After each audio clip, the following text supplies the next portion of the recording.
بسم الله الرحمن الرحیم. السلام علیکم و رحمت الله و برکاته. خواهران عزیز، امروز خواستم به سه سوال خیلی تکراری شما پاسخ داده باشم.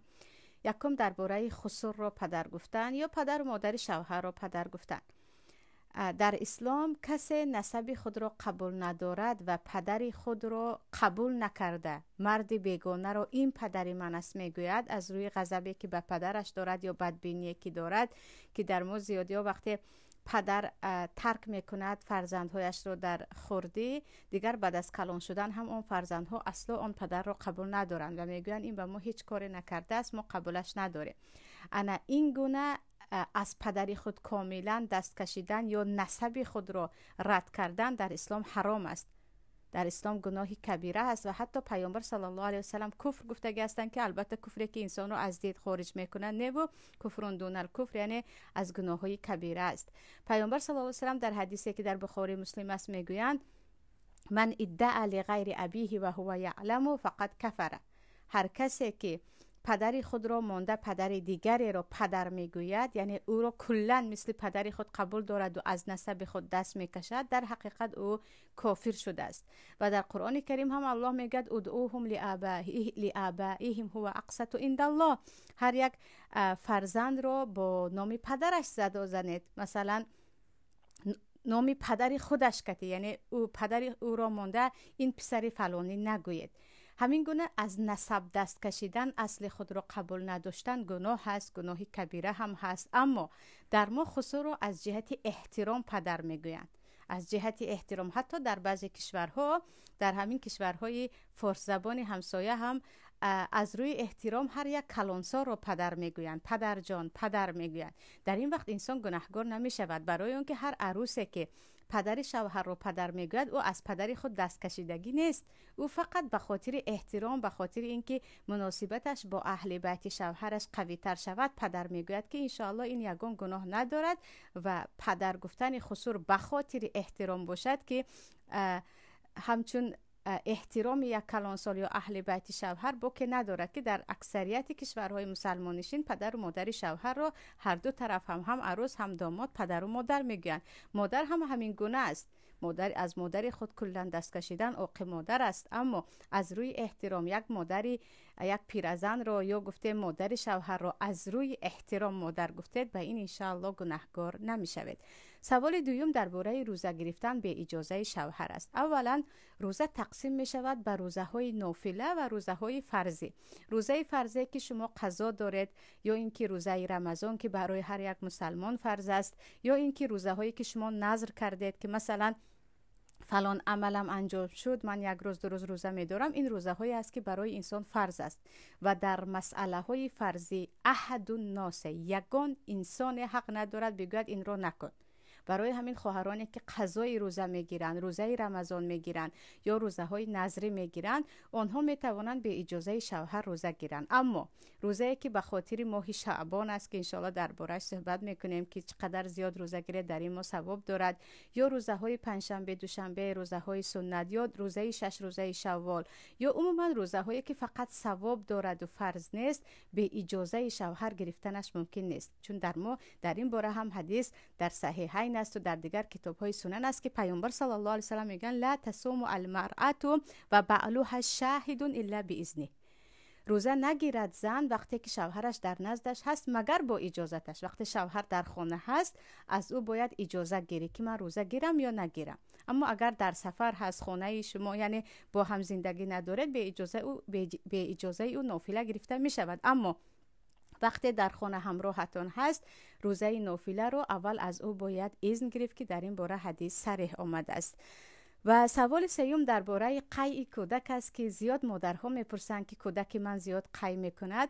در نزد جمهور علما 4 مذهب قیع هم طهارت رو میشکند، هم نجاست هست، چون به معده خوراک داخل می شود و دیگر بدبو شده می براید و عموما نجاست است و باید شسته شود. و قیع کودک هم مادامی که شیر بدبوی می شود، مثل جرغات می شود، بعد از خارج شدنش اون نجاست است، حتما باید لباستون رو شوید و بعدا نماز خوانید. یعنی با قیع کودک نماز خوانده نمی شود، اون نجاست است. یگانه امام مالک، بعضی علمای مذهب مالکی میگویند قیع یعنی شیر اگر از گلو برگردد، یگان خیلی تغییر نیافته باشد و وقتی که میبینی یگون خیلی بوی نداشته باشد و عیناً همون شیر خوردگی کودک باشد که از گلو برمیگرداند بعد از معده‌اش پر شدن و نجاست نیست. اما قیعی که یعنی بوی بد دارد یا گفتیم الکه تغییر شده ترکیبش برآمده است و نجاست است و حتما باید بشوید و بعداً با اون لباس نماز خوانید.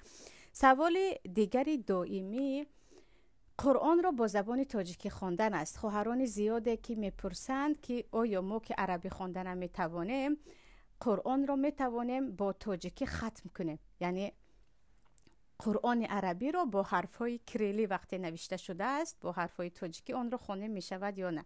عزیزان میدانید که حرفهای عربی مثلا حرف ضاد، حرف صاد، حرف طا، عین، این حرفها در تاجیکی نیستند و یک کلمه ای که عین دارد شما به عین میخوانید، علیم را علیم میخوانید، معنایش کلا دیگر میشود. مغضوبی را مغضوبی میگید، معنا تماما دیگر میشود. برای همین در نزد تمام علما قرآن را بغیر از عربی با دیگر حرفا خواندنش ممکن است. تفسیر گفته چیزی دیگر است، اما شما فقط قرآن عربی را با حرفای سیریلیک یا کریلیک خودمون میخونید، شما معنای آیت ها دیگر میشود، معنای لفظ قرآن دیگر میشود. به جای حرفی ذا وقت ز گفته گپ تماما دیگر میشود. برای همین ممکن نیست این گونه خواندن. یعنی زنهایی هستن که در 40 سالگی میگن دیگر عقل من نمیگیرد، در حالی که یک انسان اگر کوشش کنه در 80 سالگی هم میتواند نه تنها حرف حتی زبان بیاموزد. وقتی انسان کوشش میکند به همه چیز میتواند کامیاب شود. ولی مشکل ما در این است که به جای حرف عربی را یاد گرفته قرآن را با عربی خواندن دنبال بهانه هستیم که نه من با تاجیکی میخونم. بعضی ها میگن با یاسین را هر روز با تاجیکی میخونم. چگونه معنی پیدا میشود وقتی شما نه عین را تلفظ کردید، نه صاد را تلفظ کردید، نه ذا گفتید، نه ز گفتید، کل حرف یک خیله برآمد. برای همین هرگز نباید و به کسی به این اجازه نمیدید که شما قرآن را به حضور با تاجیکی ختمش کنید. و سوال آخران درباره زقه و دلتنگی هست که خواهرانی که میپرسند من به سبب دلم تنگ میشود، به سبب دلم سیاه است، نفسگیر هستم، تو چی کار کنم؟ سبب چی باشد؟ آیا این چشم رسیدگی هست یا کسی مرا جادو کرده است یا جین زده است مرا، یا چی مشکلی دارم که من سبب ندارم؟ آره، وقتی در مصیبت هستید و دلتون تنگ می شود، دلتون سیاه هست، زقه دارید، این چیزی طبیعی هست که انسان در مصیبت البته دلش تنگ می شود. یا وقتی شما یگان بیماری دارید یا گفتیم از حد خسته شدید، شبش خوب نکردید، بعضا بیخوابی هم سبب سیاهی دل یا زقه می شود. اما به هیچ سبب شما دلتون زق شد، اولا عزیزان پیش از این که بگوییم کسی مرا سحر و جادو کرد، کسی به من حسد کرد، کسی به من جین رو فرستاد و چیزی دیگر، بیایید خودمون رو کفت و کاف کنیم. شاید به گناه های مشغول هستیم که خود بیخبر هستیم.